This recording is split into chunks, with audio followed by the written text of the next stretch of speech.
به نام خدا. سلام، من خانم جسم زاده هستم. میخوایم با هم قسمت معما و سرگرمی صفحه 124 کتاب ریاضی پای پنجم رو با هم انجام بدیم.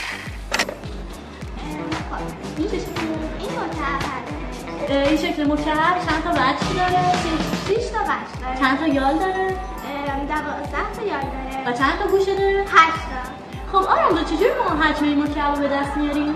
برای به دست آوردن حجم این مکعب طول رو ضرب در عرض و ضرب در ارتفاع می‌کنیم. آقا جان فکر کنید چه شکلیه؟ فکر می‌کنم استوانه است. بله درست هست. خب میشه در مورد ویژگی این استوانه برامون توضیح بدید؟ بله. از دو قاعده دایره شکل و یه دونه مستطیل تشکیل. آقا جان حجم این استوانه رو چجوری به دست میاریم؟ فقط باید یه دونه از این دایره ها رو ضرب در ارتفاع کنیم. بله.